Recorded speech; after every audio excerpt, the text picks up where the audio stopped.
Welcome to Lucent जी के podcast polity part episode 5 शोषण के विरुद्ध अधिकार। अनुच्छेद 23 मानव के दुर्व्यापार और बलात् श्रम का प्रतिषेध। इसके द्वारा किसी व्यक्ति की खरीद बिक्री, बेगारी तथा इसी प्रकार का अन्य जबरदस्ती लिया हुआ श्रम निषिद्ध ठहराया गया है, जिसका उल्लंघन विधि के अनुसार दंडनीय है। अनुच्छेद 24 बालकों के नियोजन का प्रतिषेध। 14 वर्ष से कम आयु वाले किसी बच्चे को कारखानों, खानों या अन्य किसी जोखिम भरे काम पर नियुक्त नहीं किया जा सकता है। चौथा महत्वपूर्ण अधिकार है धार्मिक स्वतंत्रता का अधिकार। अनुच्छेद 25 अंतःकरण की और धर्म के अबाध रूप से मानने, आचरण और प्रचार करने की स्वतंत्रता। कोई भी व्यक्ति किसी भी धर्म को मान सकता है और उसका प्रचार प्रसार कर सकता है। अनुच्छेद 26 धार्मिक कार्यों के प्रबंध की स्वतंत्रता। व्यक्ति को अपने धर्म के लिए संस्थानों की स्थापना व पोषण करने, विधि सम्मत संपत्ति का अर्जन, स्वामित्व व प्रशासन का अधिकार है। अनुच्छेद 27 राज्य किसी भी व्यक्ति को ऐसे कर देने के लिए बाध्य नहीं कर सकता है जिसकी आय किसी विशेष धर्म अथवा धार्मिक संप्रदाय की उन्नति या पोषण में व्यय करने के लिए विशेष रूप से निश्चित कर दी गई है। अनुच्छेद 28 राज्य विधि से पूर्णतः पोषित किसी शिक्षा संस्था में कोई धार्मिक शिक्षा नहीं दी जाएगी। ऐसे शिक्षण संस्थान अपने विद्यार्थियों को किसी धार्मिक अनुष्ठान में भाग लेने या किसी धर्मोपदेश को बलात् यानी ज़बरदस्ती सुनने के लिए बाध्य नहीं कर सकते हैं। पांचवा है संस्कृति और शिक्षा संबंधी अधिकार।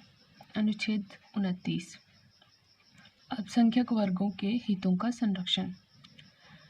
कोई भी अल्पसंख्यक वर्ग अपनी भाषा, लिपि और संस्कृति को सुरक्षित रख सकता है और केवल भाषा, जाति, धर्म और संस्कृति के आधार पर उसे किसी भी सरकारी शैक्षिक संस्था में प्रवेश से नहीं रोका जाएगा। इम्पोर्टेंट नोट: वर्तमान में 6 समुदायों मुस्लिम, पारसी, ईसाई, सिख, बौद्ध एवं जैन को अल्पसंख्यक वर्गों का दर्जा दिया गया है। अल्पसंख्यक समुदाय के विकास को समुचित आधार प्रदान करने के लिए 2005 में तत्कालीन केंद्र सरकार के द्वारा प्रधानमंत्री का 15 सूत्रीय कार्यक्रम प्रारंभ किया गया। अनुच्छेद 30 शिक्षा संस्थाओं की स्थापना और प्रशासन करने का अल्पसंख्यक वर्गों का अधिकार।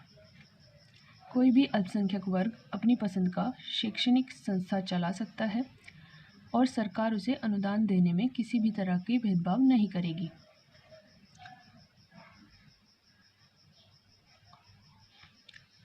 छठा अधिकार है संवैधानिक उपचारों का अधिकार।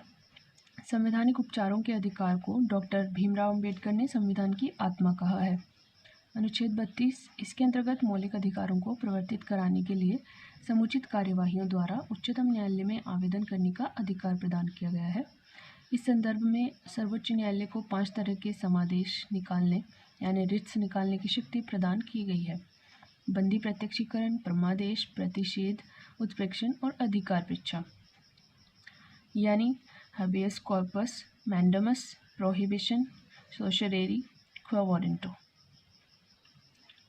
बंदी प्रत्यक्षीकरण। अब हम इन 5 रिट्स को डिटेल में पढ़ते हैं, समझते हैं क्या है।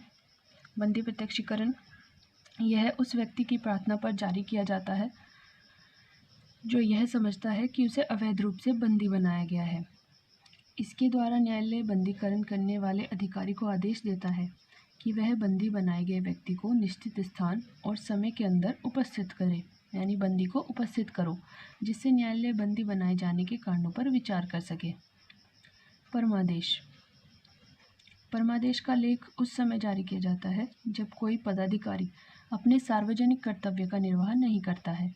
इस प्रकार के आज्ञापत्र के आधार पर पदाधिकारी को उसके कर्तव्यों का पालन करने का आदेश जारी कर दिया जाता है।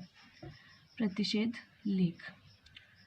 यह आज्ञापत्र सर्वोच्च न्यायालय तथा उच्च न्यायालयों द्वारा उन न्यायालयों और अर्ध न्यायिक न्यायालयों को जारी करते हुए आदेश दिया जाता है कि इस मामले में अपने यहाँ कार्यवाही न करें, क्योंकि यह मामला उनके अधिकार क्षेत्र के बाहर है।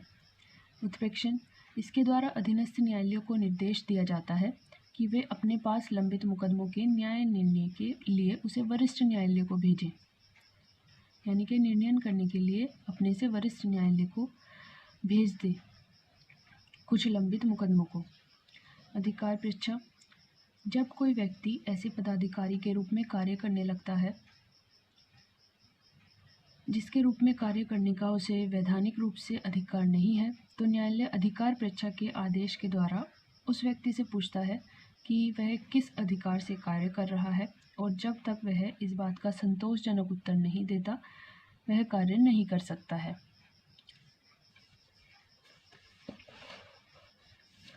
मौलिक अधिकारों में संशोधन इम्पोर्टेंट पार्ट है।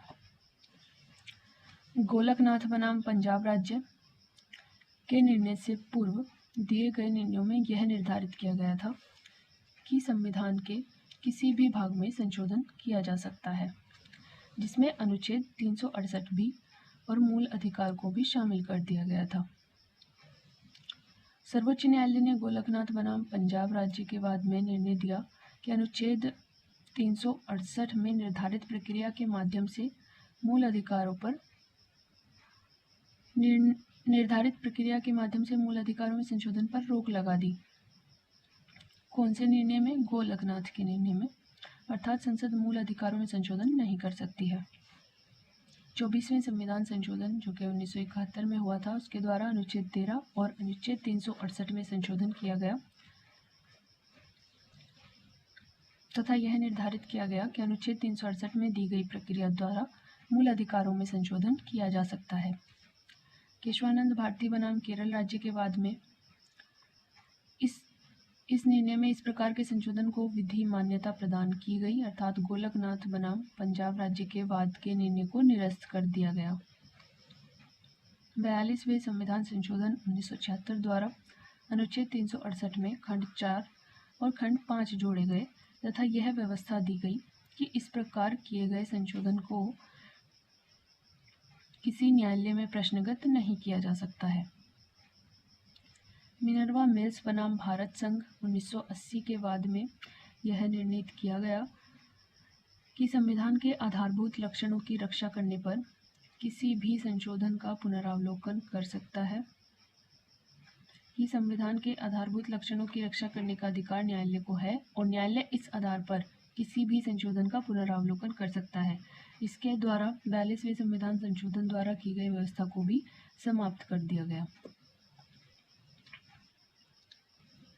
हो सके तो आप इन इम्पोर्टेंट केसेस के सन को भी याद रखिए, कौन से ईयर में ये हुए थे केस, क्योंकि अब इनसे रिलेटेड क्वेश्चन भी प्रीलिम्स में पूछा जाने लगा है। राज्य के नीति निर्देशक सिद्धांत। राज्य के नीति निर्देशक सिद्धांत का वर्णन संविधान के भाग 4 में अनुच्छेद 36 से 51 तक किया गया है। इसकी प्रेरणा आयरलैंड के संविधान से मिली है। इसे न्यायालय द्वारा लागू नहीं किया जा सकता, यानी इसे वैधानिक शक्ति प्राप्त नहीं है, किंतु फिर भी इस भाग में अधिकथित तत्व देश के शासन में मूलभूत हैं और विधि बनाने में इन तत्वों को लागू करना राज्य का कर्तव्य होगा। यानी भारतीय संविधान के अनुसार राज्य का नीति निर्देशक तत्व शासन के लिए आधारभूत है। इम्पोर्टेंट नोट, भारत सरकार अधिनियम 1935 में अंतर्विष्ट अनुदेश प्रपत्र को वर्ष 1950 में संविधान में राज्य के नीति निर्देशक तत्व में समाविष्ट किया गया है। ओके, सो इससे आगे का हम नेक्स्ट वीडियो में कवर करते हैं।